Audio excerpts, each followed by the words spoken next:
আচ্ছা বলুন তো, বাঙালিদের চা ছাড়া কি একদিনও চলে? একদমই নয়। চা একটা অনুভূতি। আনন্দে চা, কষ্টে চা, বাসে চা, ট্রেনে চা এবং ডেটিংয়ে চা, ব্রেকআপেও চা। চা ছাড়া কিন্তু আমাদের এক মুহূর্তও চলে না। তো চা আমাদের এমন একটা পানীয় যা কিন্তু আমরা প্রতিনিয়ত দিনে 2 থেকে 3 বার খেয়ে থাকি। ঘুম থেকে উঠে চা না খেলে কিন্তু আমাদের শরীরটা ঝরঝরে মনে হয় না, তাই ঘুম থেকে উঠে 1 কাপ চা কিন্তু আমাদের লাগবেই। চা পান করার জন্য বিভিন্ন স্বাস্থ্যগুণ বা উপকারিতাও রয়েছে, যা শরীর ও মনকে চনমনে রাখতে সাহায্য করে। বাঙালিরা চা প্রেমী, কারণে অকারণে চা খেতে ভালোবাসে। আপনারা ভাবতেই পারেন যে চা নিয়ে এত জ্ঞান দিচ্ছি কেন। অবশ্যই চা আমাদের শরীরের জন্য অনেক ভালো। আজকে আমি ভেষজ উপায়ে একটি চা বানিয়ে দেখাবো, যা আমাদের শরীরের জন্য ভীষণ ভালো। আমরা যদি 2 থেকে 3 বার দুধ চা খাই, তা কিন্তু আমাদের শরীরের জন্য মোটেই ভালো নয়। আজকে আমি একটি ভেষজ চা বানিয়ে দেখাবো, যেটি বানিয়ে নিয়ে একটা কন্টেনারের মধ্যে রেখে দিলে আমরা 1 মাস পর্যন্ত সেটি খেতে পারি। এর জন্য যা যা উপকরণ লাগবে তা কিন্তু আমাদের বাড়িতেই থাকে। আমি এখানে নিয়েছি এলাচ, দারচিনি, লবঙ্গ, গোলমরিচ।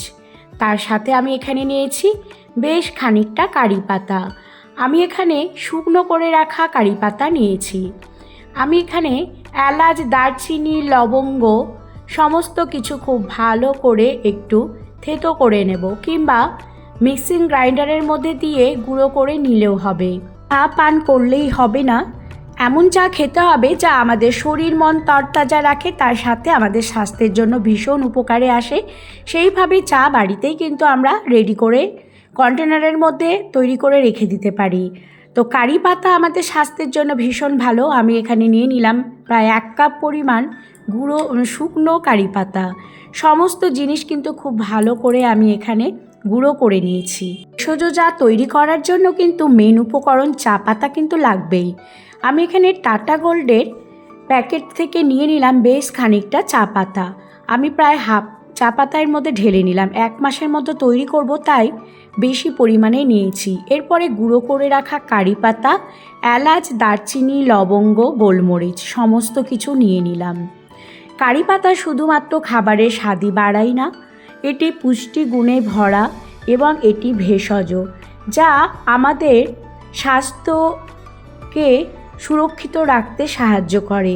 কারি পাতা হজমে সাহায্য করে, পেটের সমস্যা দূর করে এবং গ্যাস অ্যাসিডিটি থেকেও রক্ষা করে। এখানে বলে রাখি, দুধ চা কিন্তু আমাদের স্বাস্থ্যের জন্য একেবারেই ভালো নয়। দুধ চা যতটা আমরা অ্যাভয়েড করব ততটাই কিন্তু মঙ্গল। আমি এখানে সমস্ত শুকনো উপকরণ নিয়ে নেওয়ার পর এখানে নিয়ে নিলাম আদা। 1 টুকরো আদা গ্রাইন্ডারের মধ্যে ভালো করে একটু গ্রেট করে নেব। সমস্ত জিনিস দিয়ে খুব ভালো করে মিশিয়ে নিতে হবে। তো কারি পাতা সেবন করলে হজমের শক্তি বৃদ্ধি করে, তাছাড়া ত্বকের উজ্জ্বলতা বৃদ্ধি করতে সাহায্য করে। আদা আমাদের গ্যাস, অম্বল, অ্যাসিডিটি থেকে রক্ষা করে, আর যা আমাদের স্বাস্থ্যের জন্য খুব ভালো। এই সমস্ত কিছু দিয়ে খুব ভালো করে মিশিয়ে নিতে হবে। সব শেষে আরও একটি উপকরণ আমি এর মধ্যে নিয়ে নেব। তো বন্ধুরা, দুধ চা খেলে কিন্তু আমাদের স্বাস্থ্যের জন্য একেবারেই ভালো নয়। চা পান করার বিভিন্ন স্বাস্থ্যগুণ ও উপকারিতা রয়েছে। শরীর ও মনকে চনমনে রাখতে সাহায্য করে চা। প্রতিদিন পরিমাণে 2 থেকে 3 কাপ চা পান করলে তা আমাদের স্বাস্থ্যের জন্য ভীষণ উপকারী। বাঙালিরা চা প্রেমী, কারণে অকারণে যেখানে সেখানে কিন্তু আমরা চা পান করে থাকি। তবে দুধ চা ক্লান্তি দূর করে, দ্রুত এনার্জি বাড়াতে সাহায্য করে এবং মনকে ভালো রাখতে সাহায্য করে। তবে নিয়মিত দুধ চা খেলে কিন্তু আমাদের অ্যাসিডিটি, অনিদ্রা, কোষ্ঠকাঠিন্য, পুষ্টির ঘাটতি এবং হজম শক্তি কমিয়ে দিতে পারে। দুধ চায়ের মধ্যে ট্যানিন দুধের সাথে মিশে গিয়ে বিষক্রিয়া তৈরি করে, যা আমাদের স্বাস্থ্যের জন্য খুবই খারাপ। তাই দুধ চা অ্যাভয়েড করাই ভালো। তো আমি সমস্ত উপকরণ নিয়ে নেওয়ার পর শেষে নিয়ে নিলাম পাতিলেবুর রস। একটা পাতিলেবুর রস পুরোটা এর মধ্যে নিয়ে নিলাম। এইভাবে খুব ভালো করে মিশিয়ে নেব। মিশিয়ে নেওয়ার পর সেটাকে একটু রেখে দেব রোদে কিংবা ফ্যানের বাতাসে। খুব ভালো করে সেগুলো একটু ঝুরঝুরে করে শুকিয়ে নেব। যেহেতু এটা একটা কন্টেনারের মধ্যে ভরে রেখে দেব, তাই একটু ভালো করে শুকিয়ে নেওয়াই ভালো, কারণ এর মধ্যে রয়েছে আদা এবং লেবুর রস। লেবুর মধ্যে সাইট্রিক অ্যাসিড থাকে। তাছাড়া লেবু আমাদের হজম শক্তি বাড়াতেও সাহায্য করে, আর ভীষণ সুন্দর একটা ফ্লেভার থাকে যা চায়ের স্বাদের গুণটাকে আরও বাড়িয়ে দিতে সাহায্য করে। এই সমস্ত কিছুই কিন্তু আমাদের স্বাস্থ্যের জন্য খুবই ভালো। আর যেই মশলাগুলো এর মধ্যে নেওয়া হয়েছে তা কিন্তু ভীষণ ভালো একটা ভেষজ গুণ রয়েছে।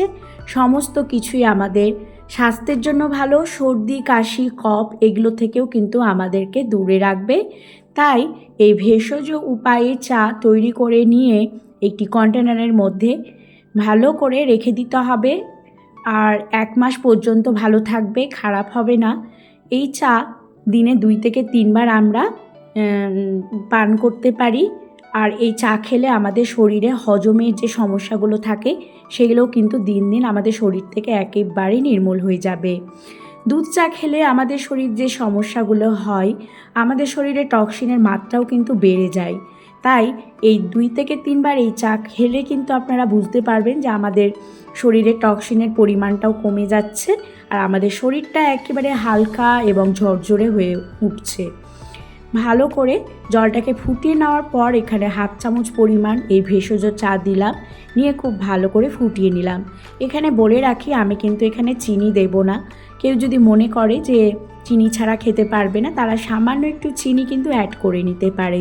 কারণ চিনি চায়ের সবথেকে বেশি ক্ষতিকারক একটি উপাদান, যা আমাদের শরীরের মধ্যে নানা রকম অসুখের সৃষ্টি করে। তাই চিনিটা কিন্তু অবশ্যই অ্যাভয়েড করা উচিত। যারা চিনি ছাড়া একেবারেই পারে না, তারা সামান্য একটু চিনি অ্যাড করে নিতে পারে। ঘরে তৈরি এই ভেষজ চা কিন্তু খুবই উপকারী। আমার এই ভিডিও যদি ভালো লেগে থাকে অবশ্যই লাইক, কমেন্ট, শেয়ার করতে ভুলবেন না, আর চ্যানেলটি সাবস্ক্রাইব করার